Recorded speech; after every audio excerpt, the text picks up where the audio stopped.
Salam Sati Sejiwa, saya Ivan Toh. Dan saya Nur Rashikin Abdul Rahman, Nasional 8 edisi 29 September. Kita lihat tumpuan utama malam ini.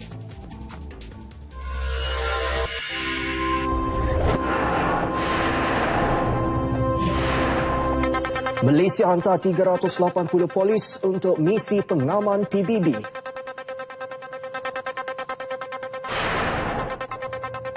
ASEAN perlu tangani jenayah baharu rentas sempadan.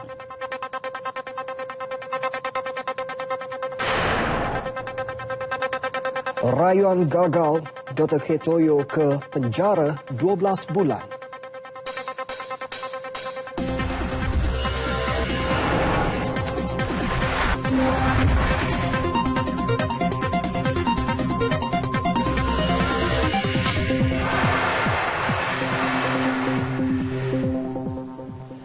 Malaysia akan membesarkan operasi pasukan pengamannya di bawah Pertubuhan Bangsa Bersatu PBB sebagai tanda sokongan berterusan negara terhadap pengukuhan operasi pengaman badan antarabangsa itu. Perkara itu diumumkan Perdana Menteri Datuk Seri Najib Tun Razak dalam sidang kemuncak mengenai operasi pengaman PBB di New York.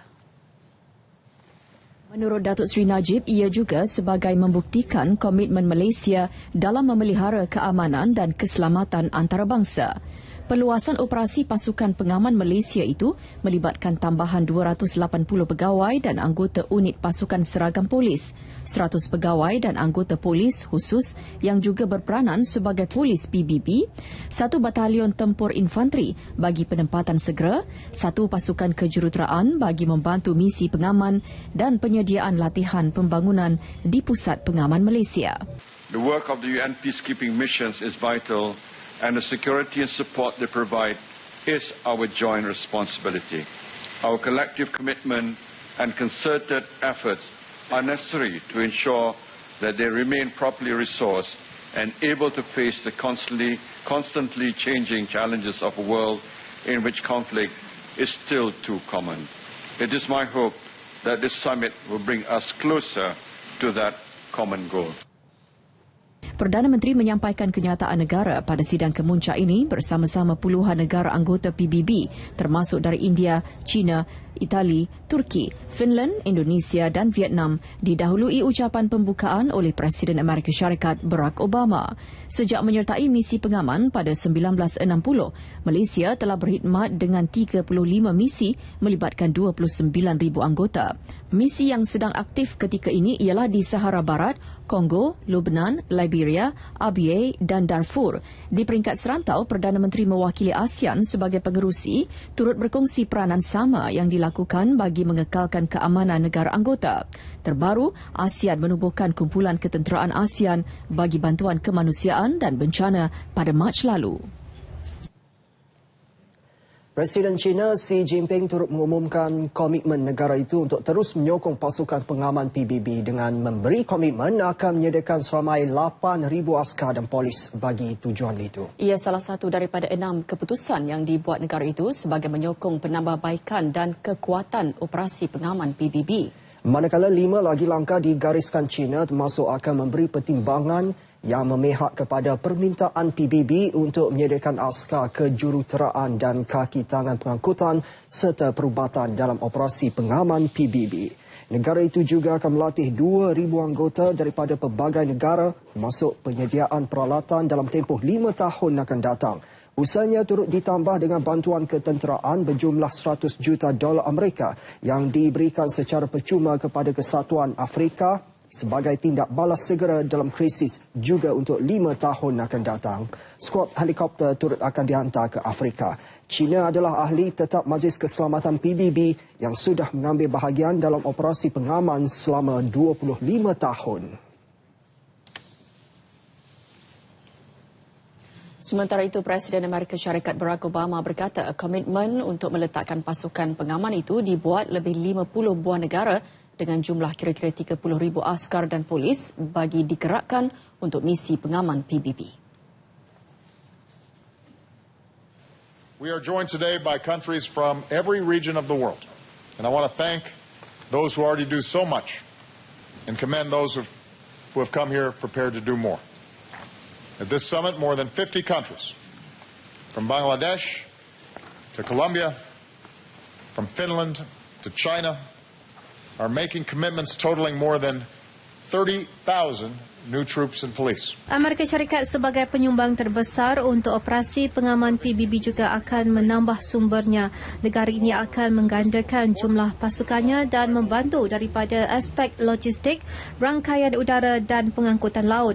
Amerika Syarikat membayar lebih daripada 28% daripada $8.2 bilion bajet pasukan pengaman.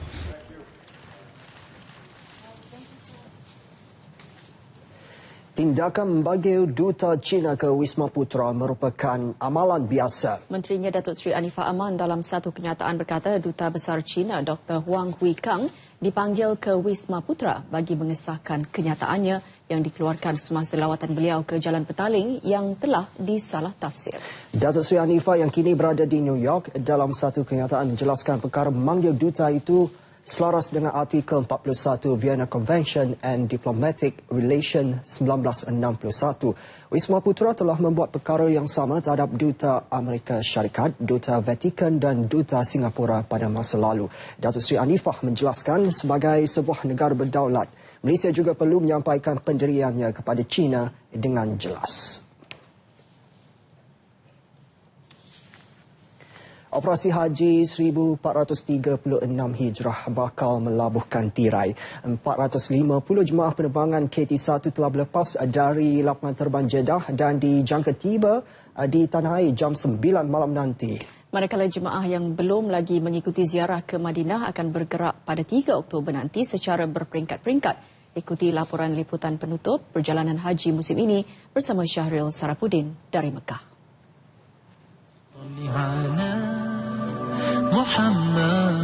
Perasaan bercampur baur antara sedih dan gembira pastinya membelenggu diri setiap jemaah.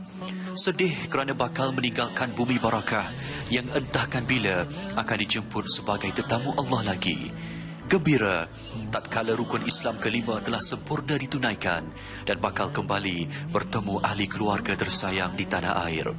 Yang pasti, cabaran perjalanan haji tahun ini antara yang paling mencabar. Semasa di Arafah, di Muzdalifah dan Mina, apabila mereka berada di satu kawasan yang terdedah kepada cuaca yang panas, itu juga menjadi satu cabaran kepada kita di samping insiden-insiden yang tidak diduga telah pun berlaku pada masa yang sama. Beliau memaklumkannya selepas menyampaikan sijil penghargaan kepada 196 sahabat TH yang membantu terutama ketika operasi masyair di Arafah, Muzdalifah dan Mina. Sahabat TH yang ditemui turut berkongsi pengalaman berharga mereka membantu jemaah. Jadi apabila jadi sahabat ni, kita macam-macam lah orang minta benda, barang-barang macam-macam, komen macam-macam kan. Jadi pada masa yang sama baru kita sedar betapa susahnya kerja sebagai petugas. Jemaah haji wanita yang datang, ada yang datang seorang, ada yang dah berusia. Kadang-kadang diorang dondi, diorang takut, diorang macam tak sure nak buat apa. Jadi kehadiran kita sebagai sahabat ni kadang-kadang membantu, boleh bagi support dari segi emosi. Tugas saya yang paling saya rasa kelakar jugalah dekat Mina tu, dalam kemah tu jadi sebagai announcement. Saya tukar panggil orang je sebab dia kata suara saya kuat sebab saya cikgu kan, dah biasa panggil tu. Jadi apa-apa orang nak panggil, cari isteri ke cari mak ke, semua tumpu pada saya. Itulah. Dua tragedi yang berlaku tahun ini pastinya akan kekal dalam lipatan sejarah. 7 jemaah Malaysia terkorban ketika tragedi kren tumbang dan seorang jemaah Malaysia terkorban ketika tragedi rempuhan di Mina. Salam takziah dari kami kepada waris keluarga yang terlibat. Tahun ini pastinya tahun yang paling mencabar secara peribadi buat diri saya dalam tugasan yang diberikan. Tahun ini kita buat liputan mengenai perjalanan operasi haji, tapi dalam masa yang sama berlaku beberapa tragedi yang pastinya menuntut kami untuk bekerja lebih keras membawakan yang terbaik kepada para penonton di tanah air. Jadi kami sudah cuba buat yang terbaik. Kepada semua jemaah haji Malaysia, hadirmu sebagai Duyufur Rahman. Semoga kembalimu bersama kemakburan. Saya Syarif Rabudin dan rakan pelapor Yunus Mamak Nur serta juru kamera Zamzi Osman, Rizani Hamad dan juru teknik Fakarudin Arazi Daud melabuhkan tirai laporan dari Kota Suci Mekah Al-Mukarramah untuk TV1. Bekas Menteri Besar Selangor Dr. K. Ployo dijatuhkan hukuman penjara setahun selepas Mahkamah Persekutuan menolak rayuannya berhubung sabitan kes rasuah minggu lalu. Mahkamah juga menolak tawaran Dr. Gigi berusia 50 tahun itu untuk melakukan khidmat masyarakat dengan menawarkan rawatan pergigian percuma kepada orang miskin sebagai ganti kepada hukuman penjara. Hakim Mahkamah Persekutuan Tan Sri Zulkifli Ahmad Makinuddin yang menyampaikan keputusan itu juga mengekalkan keputusan melucutkan hak terhadap hartanah berkenaan. Beliau berkata Dr. Khair sebagai penjawat awam menyalahgunakan kedudukannya untuk mengambil hartanah tanpa pertimbangan secukupnya. Minggu lalu Mahkamah Persekutuan menolak rayuan Dr. Khair selepas panel hakim mengekalkan sabitan yang dibuat mahkamah lebih rendah. Hakim Tan Sri Jeffrey Tan Kok Hua yang menyampaikan keputusan sebulat suara panel 5 hakim berkata pihak pendakwaan berjaya membuktikan kes itu. Mengikut pertuduhan, Dr. Khair didakwa mendapatkan untuk dirinya dan isterinya Zahra Kecik lot tanah dan rumah tersebut di Jalan Suasa Shah Alam. Ia diterima daripada Dita Mas Sendirian Berhad melalui salah seorang pengarahnya Syamsuddin Haironi pada harga RM3.5 juta sedangkan ia dibeli oleh Dita Mas pada 23 Disember 2004 dengan harga RM6.5 juta. Semua sekolah di Johor akan terus ditutup esok susulan bacaan Indeks Pencemaran Udara IPU tidak sihat sejak semalam. Kementerian Pendidikan dalam satu kenyataan menyebut penutupan sekolah pada Rabu dibuat berdasarkan pemantauan IPU di seluruh negara sehingga 4 petang ini mendapati keadaan jerebu di Johor masih tidak banyak berubah berbanding semalam. Ya, sehubungan itu Jabatan Pendidikan Negeri, Pejabat Pendidikan Daerah di Negeri Johor diminta memaklumkan kepada sekolah dan ibu bapa di kawasan masing-masing mengenai penutupan tersebut dengan kadar segera. Sementara itu, semua sekolah di Melaka yang ditutup hari ini kerana jerebu diarah dibuka semula seperti biasa esok berikutan keadaan jerebu di negeri tersebut bertambah baik.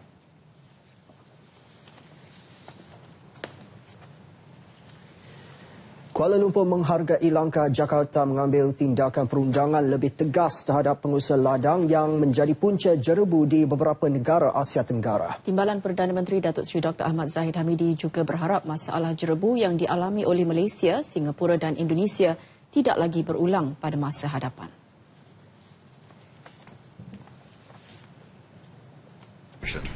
Kami menghargai komitmen yang dibuat oleh pihak Indonesia dan kami mengharapkan agar komitmen itu dapat diterjemahkan dalam tindakan yang jitu agar permasalahan jerebu ini tidak berlaku tahun hadapan dan pada masa-masa yang akan datang.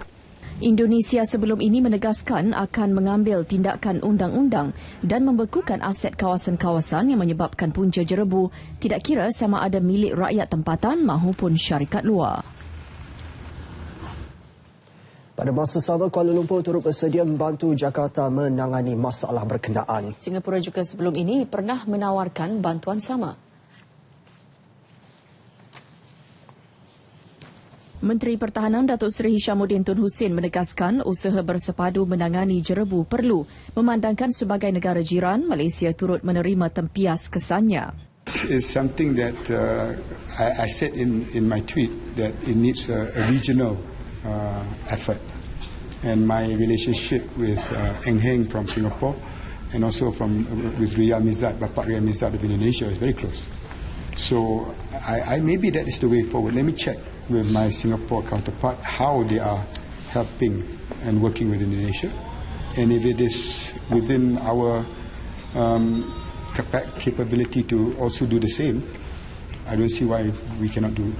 Datuk Seri Hishamuddin sebelum itu melancarkan kempen keamanan dan perpaduan bersama warga Universiti Pertahanan Nasional Malaysia di Ibu Negara.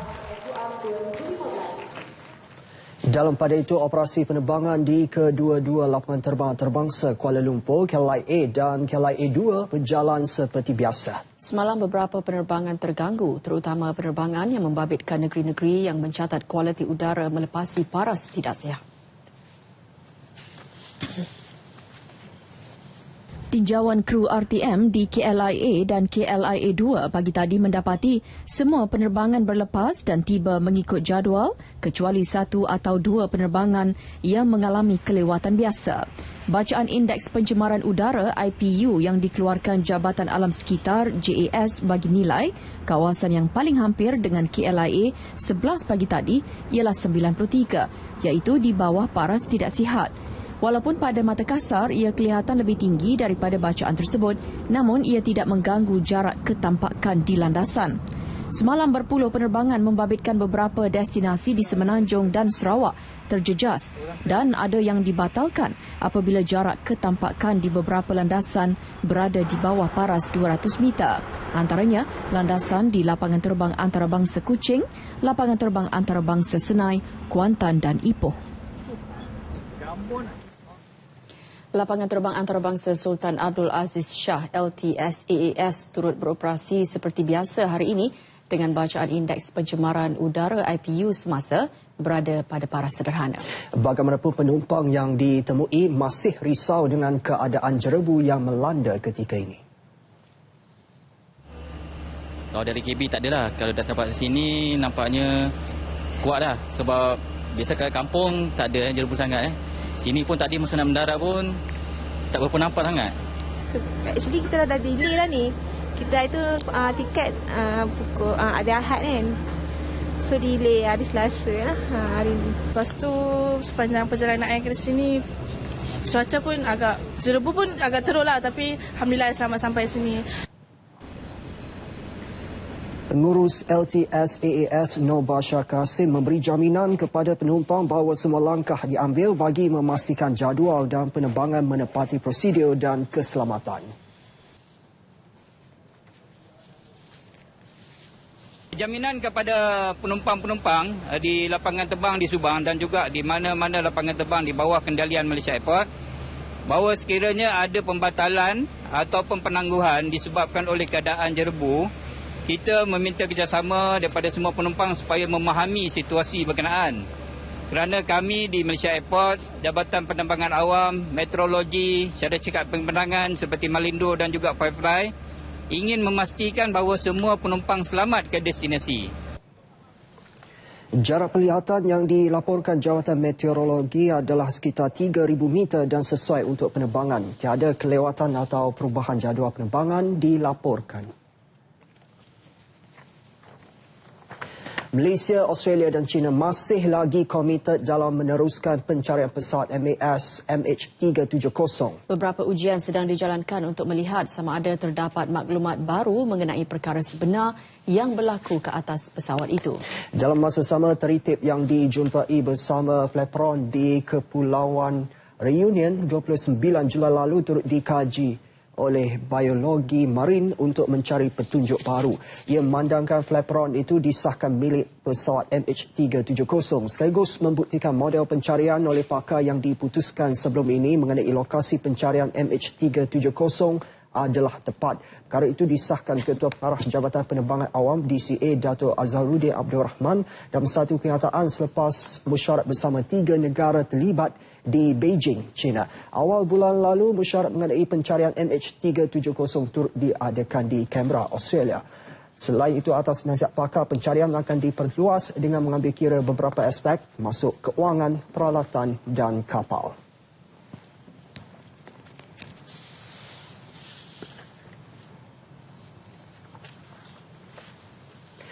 Malaysia tidak menjadikan perbezaan pendapat dan pendirian sebagai faktor penghalang kemajuan, sebaliknya lebih mengamalkan pendekatan hubungan positif dalam membina hubungan peribadi dengan dunia luar. Menurut Perdana Menteri, pendekatan yang dilakukannya itu setakat ini telah membina banyak hubungan luar dengan negara luar walaupun mempunyai pelbagai perbezaan latar belakang politik maupun ekonomi.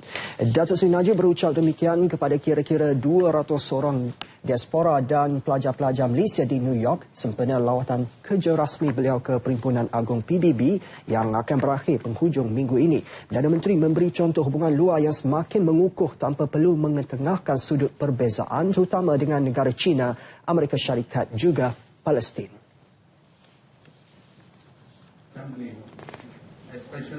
We should engage in a positive manner with all countries.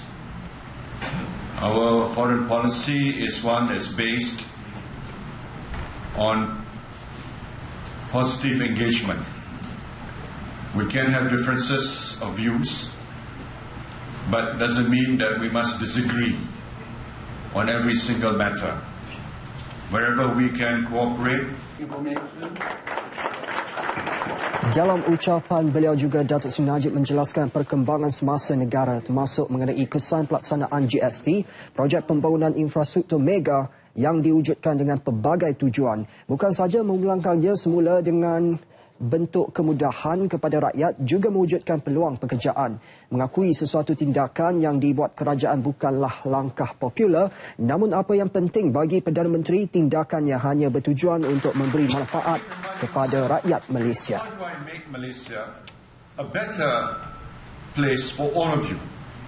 So that when you graduate and when you look for jobs, you will find greater opportunities.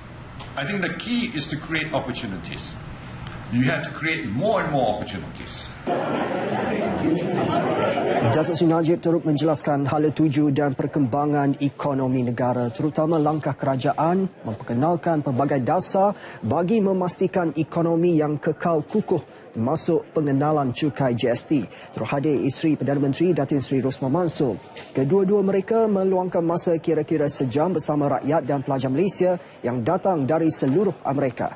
Hadir sama pada majlis ini Duta Besar Malaysia ke Amerika Syarikat Datuk Seri Dr. Awang Adik Hussein, Menteri Luar Datuk Seri Anifah Aman, Menteri di Jabatan Perdana Menteri Datuk Seri Abdul Wahid Omar dan kaki tangan Kedutaan Malaysia di New York. Malaysia Bebas tahun 2030 disasarkan sebagai tahun untuk penghapusan sepenuhnya penggunaan hydrochlorofluorokarbon HCFC dalam pelbagai industri di Malaysia. Ia sekaligus membolehkan teknologi mesra ozon dan mesra iklim digunakan sebagai alternatif kepada penggunaan HCFC yang kini digunakan sebagai pengganti sementara chlorofluorokarbon CFC yang menjadi antara punca utama kemusnahan lapisan ozon.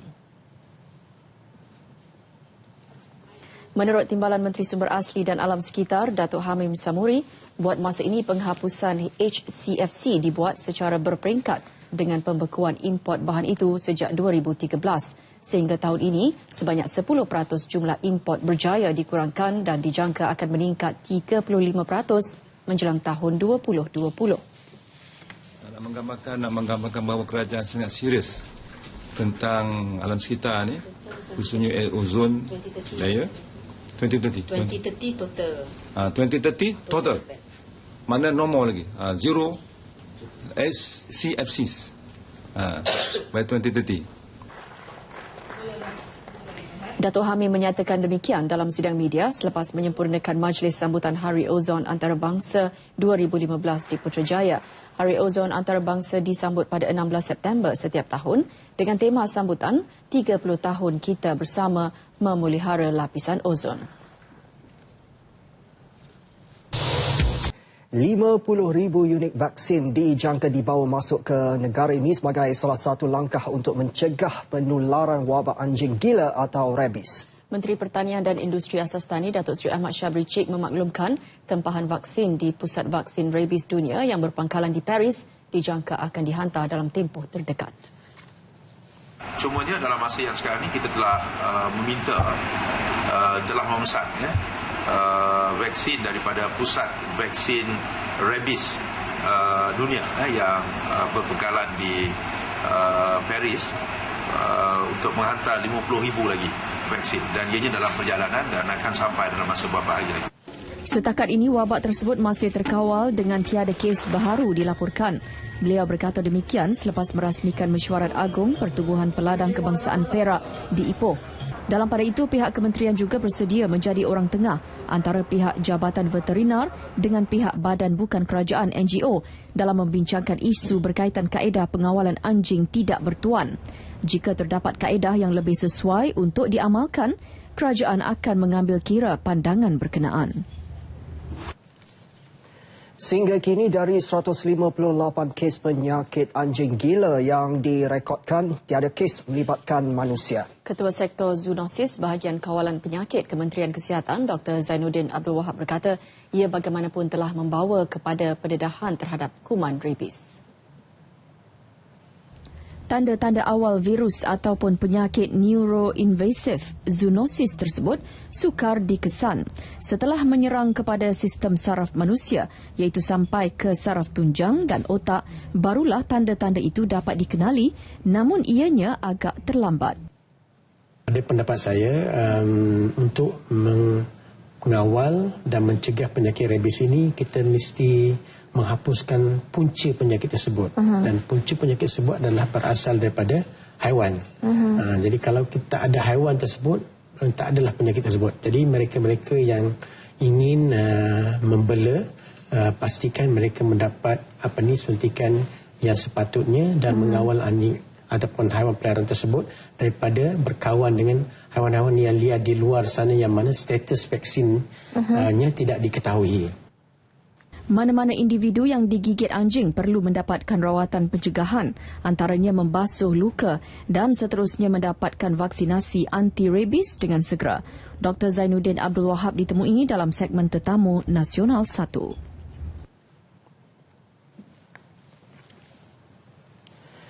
Tiga isu tambahan akan diberi keutamaan selain 8 isu yang dibangkitkan pada Mesyuarat Menteri-Menteri ASEAN mengenai jenayah rentas sempadan AMMTC ke-10. Tiga perkara tersebut menyentuh mengenai penyeludupan hidupan liar, kayu balak serta pemerdagangan manusia. Menurut Timbalan Perdana Menteri Datuk Seri Dr. Ahmad Zahid Hamidi, kesemua 11 isu ini membuktikan jenayah rentas sempadan harus ditangani dengan lebih serius oleh negara-negara ASEAN. Mesyuarat ini tidak diadakan 2 tahun sekali. Tetapi sebaliknya mulai tahun hadapan kita akan mengadakan setahun sekali kerana terlalu banyak isu-isu jenayah atas padan yang harus ditangani oleh negara-negara ASEAN. Beliau sebelum itu mempengerusikan sidang pleno AMMTC di Ibu Negara. AMMTC ke-10 antara lain menyentuh isu jenayah berkaitan ekonomi, pengubahan wang haram, penyeludupan senjata, jenayah cyber dan kegiatan lanun. Datuk Seri Dr. Ahmad Zahid yang juga Menteri Dalam Negeri yakin kesemua 11 bidang jenayah rentas sempadan akan turut diperluas dengan China bersama negara ASEAN lain secara multilateral. Justru satu perjanjian kerjasama berhubung isu-isu keselamatan bukan tradisional termasuk jenayah cyber dijangka ditandatangani antara kedua-dua pihak esok berdasarkan kejayaan China dalam menangani isu berkenaan. Saya dapati bahawa China mempunyai peranan yang agak vital, penting untuk rantau ASEAN bukan saja dalam bidang ekonomi tetapi mereka juga mempunyai beberapa pendekatan bagi menangani permasalahan jenayah terutamanya dalam rentas padan. Tambah beliau, China telah bergabung dengan beberapa syarikat Korea untuk meningkatkan tahap kelajuan komunikasi melalui dunia cyber. Justru jenayah cyber yang sudah mencapai tahap kritikal perlu ditangani sebaik mungkin. Terdahulu, Datuk Seri Dr. Ahmad Zahid menerima kunjungan hormat Timbalan Setiausaha Agung ASEAN Herubalan Velupila Ponbudura. Pertemuan singkat ini turut disertai pemimpin-pemimpin negara ASEAN serta pegawai-pegawai kanan yang menyertai mesyuarat tersebut. Manakala petang tadi, Datuk Seri Dr. Ahmad Zahid mengkongsikan sidang pleno AMMTC. Mesyuarat 2 tahunan AMMTC selama 4 hari yang masuk hari kedua hari ini turut menyaksikan pemeteraian Deklarasi Kuala Lumpur mengenai memerangi jenayah rentas sempadan dan Deklarasi Kuala Lumpur mengenai pergerakan orang tidak teratur di Asia Tenggara. Beliau juga dijadual menjadi hos Majlis Makan Malam rasmi secara tertutup malam ini. Mesyuarat Menteri-Menteri khas Asia mengenai kebangkitan radikalisme dan keganasan melampau pula dijangka dirasmikan Timbalan Perdana Menteri Jumaat ini. 20 jemaah yang berhasrat untuk menunaikan ibadah umrah kecewa setelah visa serta tiket penerbangan Tanah Suci tidak diperolehi kerana ditipu oleh sindiket ejen umrah. Lebih menyedihkan kesemua mangsa yang merupakan sebuah keluarga menyedari ditipu ketika mereka sudah bersedia untuk berangkat ke Tanah Suci di lapangan terbang antarabangsa Kuala Lumpur pada 29 Januari lalu. Normi Mustafa yang mewakili mangsa berkata mereka melakukan pembayaran penuh iaitu sekitar RM93,000 kepada syarikat Nordina Resources menerusi Julaili Suria Abdul Razak. Jelasnya pakej yang dikenakan berjumlah RM4,800 setiap seorang dan semua yuran telah dibayar berjumlah RM93,100 untuk penerbangan 20 orang dibayar secara beransur-ansur kepada syarikat itu. Bagaimanapun pihaknya telah membuat rundingan menuntut semula wang terbabit pada 6 Mac lalu kepada pihak syarikat namun hanya RM14,000 sahaja yang diterima. Atas desakan Lembaga Perlindungan Kebajikan Pengguna Malaysia LPKPM, satu laporan polis dibuat di Ibu Pejabat Polis Ampang Jaya pagi tadi. Sebab bila kita tanya mana tiket, mana visa, semua dia tak boleh nak jawab lah. Sebab saya terus terkenalan kan, kita kan percaya kepada kawan kita. Kawan kita tu kita rasa patutnya dia lagi lama yang kenal lah, macam tu lah. Saya jumpa dengan dia banyak kali. Dia terangkan lah begini macam-macam lah.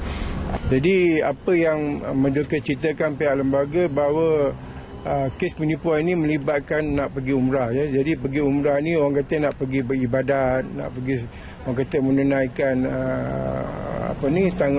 menunaikan agama lah ya. Jadi ada setengah kes tu yang saya dapat tahu mangsa tu dia pergi sampai ke lapangan terbang. Orang ramai turut dinasihatkan agar lebih berhati-hati dan menyelidik latar belakang sesebuah agensi pelancongan yang menawarkan pakej umrah untuk mengelak diperdaya. Kongres Kesatuan Guru-Guru dalam Perkhidmatan Pelajaran menyambut baik penambahbaikan format ujian pencapaian sekolah rendah UPSR yang melibatkan subjek Bahasa Inggeris mulai tahun depan. Presidennya Datuk Muhammad Sabri Muhammad Arsad berkata langkah memecahkan subjek itu kepada 2 grade bagi kertas pemahaman dan penulisan adalah tindakan terbaik. Ia bagi menguji tahap penguasaan murid terhadap subjek berkenaan selepas 6 tahun mempelajarinya di sekolah. Semalam, Arah Lembaga Peperiksaan Datuk Naor Saleh mengumumkan mengenai penambahbaikan itu yang turut melibatkan subjek Bahasa Melayu, Bahasa Cina dan Tamil.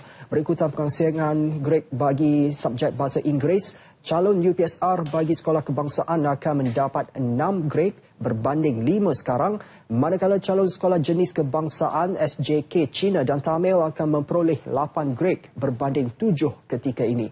Melalui penambahbaikan itu, Kementerian Pendidikan dapat memberi pendedahan awal kepada guru yang terlibat dengan peperiksaan berkenaan supaya mempunyai masa yang mencukupi untuk memberi pendedahan kepada calon yang terlibat.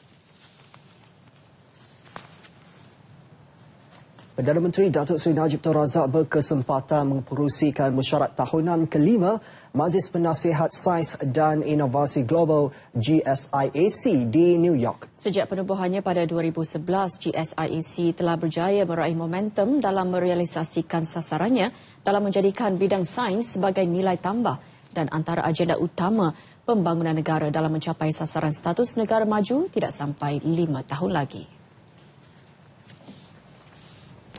Dalam ucapan pembukaan mesyuarat Sekretariat GSEC, menurut Datuk Seri Najib telah melaksanakan pelbagai inisiatif bagi menjayakan pelan tindakannya terutama inovasi sains sebagai sumbangan kepada pembangunan negara. Ia bagaimanapun bukan laluan yang mudah walaupun Malaysia kini berada di peringkat inovasi teknologi yang setara dengan perkembangan global.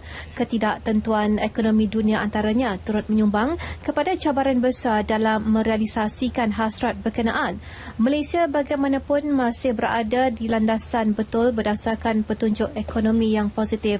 Laporan GSEC kelima juga memetik laporan Bank Dunia bahawa KPK per kapita negara telah melepasi catatan purata seluruh dunia iaitu $10,830 tahun lalu dan menyasarkan untuk membantu peningkatannya sehingga mencecah $15,000 pada 2020. We're now experiencing a phase of modest growth in a global economy in an environment that is characterized by heightened uncertainty and volatile financial markets, as well as the sharp fall in the price of petroleum and other primary commodities.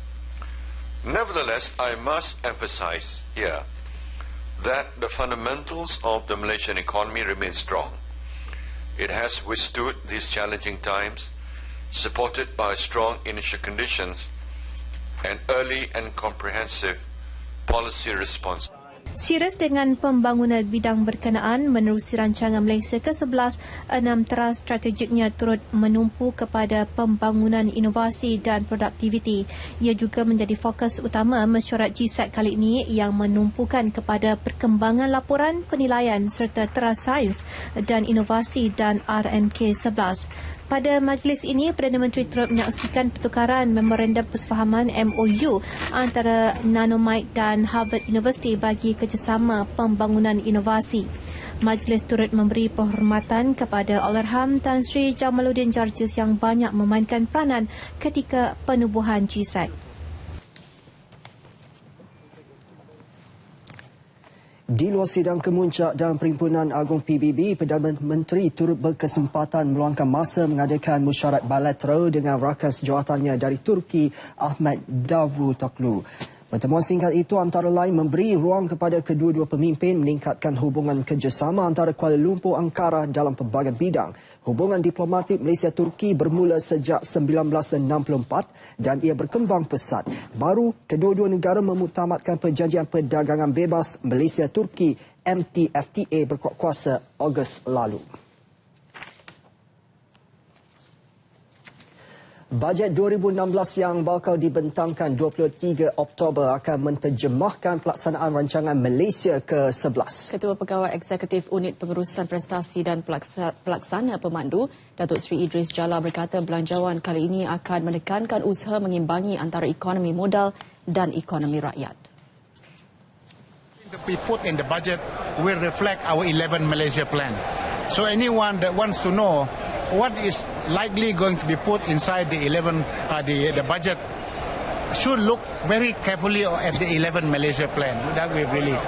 The budget will reflect what is already there. Which is the people's economy? Yeah, both the people's economy and the capital's economy in terms of balance. There will be growth, but we must make sure that it is sustainable growth. Datuk Seri Idris yakin Perdana Menteri Datuk Seri Najib Tun Razak akan meneruskan program transformasi dengan memberi penekanan ke atas kedua-dua usaha tersebut. Beliau ditemui media pada acara Invest Iskandar Malaysia 2015 di Persada Johor International Convention Centre, Johor Bahru. Mengulas mengenai kemungkinan peniaga tukaran mungkir kredit CDS menurunkan penarafan Malaysia kepada status rendah. Beliau menyifatkannya sebagai berat sebelah.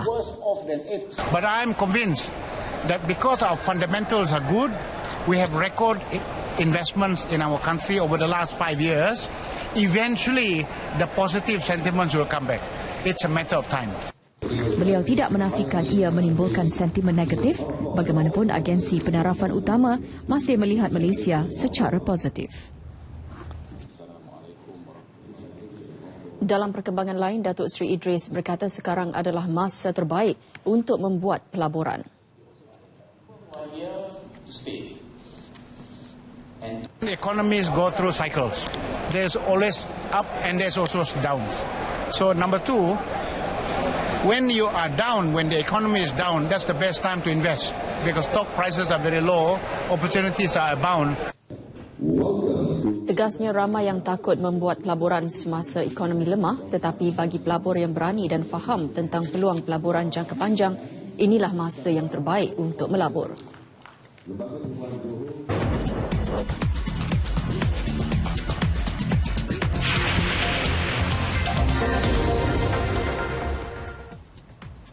Ia belum pun pulih daripada penggantungan Persekutuan Kebangsaan Berbasikan Malaysia PKBM terus diselubungi isu lain. Kali ini bakal berdepan tindakan daripada Badan Induk Berbasikal Dunia UCI susulan kemalangan ketika jelajah berbasikal Letua di Langkawi 2015. PKBM dimaklumkan pihak penganjur tidak membeli insurans berkelompok seperti yang ditetapkan oleh UCI. Kemalangan melibatkan mekanik kelahiran Itali daripada salah satu pasukan yang mengambil bahagian yang dikatakan dalam perjalanan pulang ke hotel penginapan ketika menuruni Bukit Fraser. Mekanik tersebut dikabarkan mengalami kecacatan kekal dan menulis surat kepada UCI untuk tindakan lanjut. Presiden PKBM, Dato' Abu Samah menjelaskan wakil UCI mahukan salinan polisi insurans daripada pihak penganjur. Kalau mengikut mesyuarat kita yang pertama bila buat postmortem dengan Kementerian Belia dan Sukan, mengikut kata wakil daripada Human Waste ada beli, tetapi dah hampir 2 bulan lebih. Mungkin kita hantar reminder berapa kali sampai sekarang pun mereka tidak dapat mengesahkan ataupun bagi fotokopi insurans berkelompok daripada PKBM untuk kita majukan pada UCI. Nilai insurans berkelompok bagi Letua di Langkawi dianggarkan sekitar RM80,000. Anda gagal berbuat demikian, PKBM mungkin mendapat tindakan daripada UCI. Dan jika ia berlaku, PKBM juga tidak teragak-agak untuk mengambil tindakan terhadap pihak penganjur kerana gagal mengikuti undang-undang yang ditetapkan oleh UCI dalam penganjuran Letua di Langkawi. Dan ini pula komen daripada Menteri Belia dan Sukan, Khairi Jamaluddin Abu Bakar. Saya tak boleh nak bagi jawapan, saya kena tanya apa detail tu.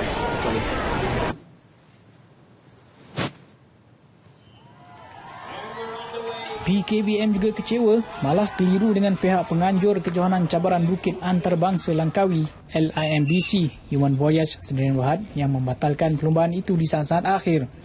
Pembatalan LIMBC diumumkan oleh pihak penganjur menerusi laman web rasmi Kejohanan. Semua penyertaan dibayar oleh atlet-atlet dan tiket kapal terbang pun dia orang bayar sendiri. Jadi saya tak nampak macam mana LMBC ni boleh dibatalkan at last moment.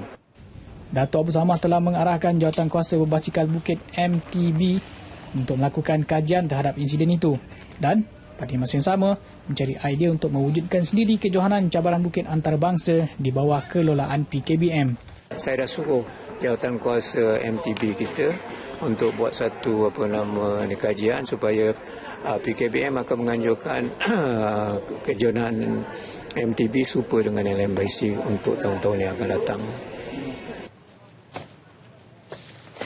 Kita beralih pada tenis terbuka Malaysia. Pemain bukan pilihan Radu Albot membuat kejutan dengan menewaskan pemain pilihan kelima kejohanan Victor Troicki petang tadi. Kejayaan yang tidak diduga itu menjadi suntikan semangat buat pemain asal Moldova itu meraih lebih banyak kemenangan. Albot yang menduduki ranking ke-84 dunia muncul buat pertama kalinya pada terbuka Malaysia ini.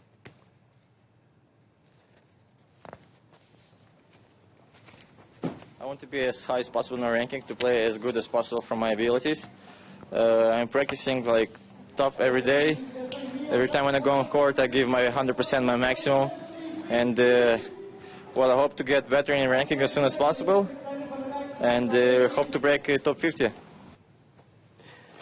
Pemain berusia 25 tahun itu mudah menguasai gelanggang di set pertama untuk menang 6-2. Bagaimanapun di set kedua, Troicki yang menduduki ranking ke-24 dunia kembali bangkit selepas memperkemas permainan.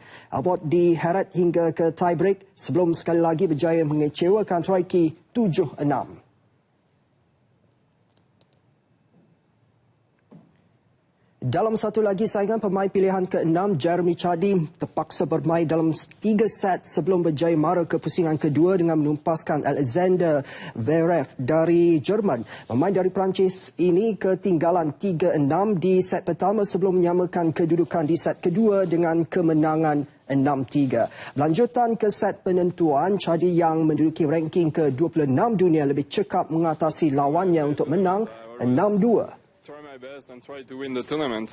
It's a 250. There is a lot of good players, but I'm confident. I'm playing good this year, especially the last two months. So I'm just coming here to try to win the tournament.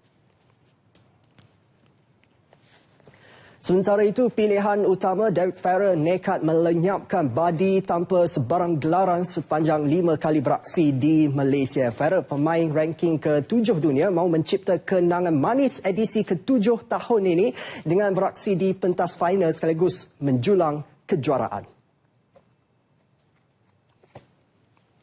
Selepas 5 kali membuat penampilan di terbuka Malaysia, Derek Ferrer tidak rela berputih mata pada penyertaan edisi kali ini. Ferrer yang diletakkan selaku pilihan utama mahu kejohanan ini menjadi medan terbaik buat beliau mengumpul mata untuk melayakkan diri ke pusingan akhir siri jelajah dunia di London November nanti.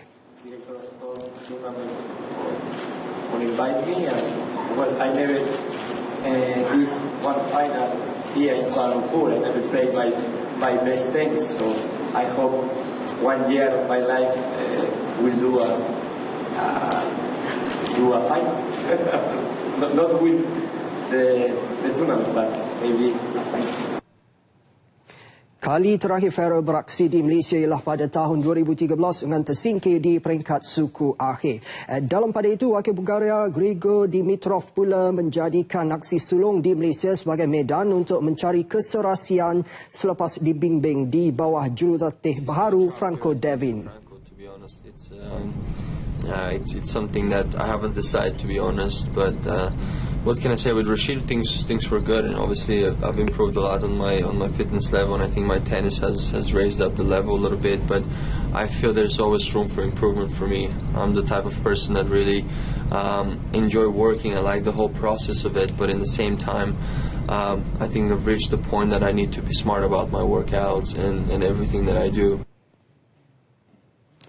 Bagi juara bertahan bergul lelaki Leander Paes bakal bergandingan bersama Dimitrov pada aksi tahun ini dan yakin dapat mempertahankan kejuaraan yang dimenangi tahun lalu. I love to have a lot of fun with my tennis. I like to entertain people, and who's so better to do it than Grigor? I really look forward to playing with him this week and hopefully defending my title from last year. Kesemua pilihan utama ini akan memulakan kempen kejohanan esok selepas mendapat bye di pusingan pertama. 13,000 penyertaan di dalam bakat-bakat muda dalam industri kreatif, Liga Remaja Kreatif LRK diterima Suruhanjaya Komunikasi dan Multimedia MCMC sepanjang 5 tahun penganjurannya. Imbalan Menteri Komunikasi dan Multimedia Datuk Jalani Johari berkata Liga Remaja Kreatif telah membangunkan modal insan dan membina kemahiran para peserta. Hasil kerja peserta LRK juga turut memenangi anugerah di luar negara.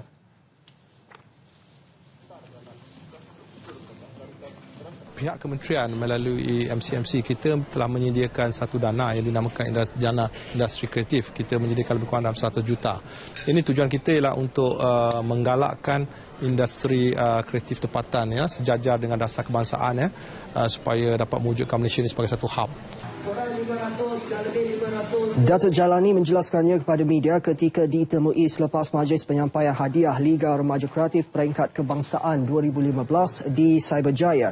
Juara Liga Remaja Kreatif kategori video dimenangi oleh pelajar dari Kolej Melayu Kuala Kangsar Perak dengan hadiah utama wang tunai RM10,000. Kesemua mereka membawa pulang wang tunai RM5,000, telefon pintar, trofi dan sijil penyertaan.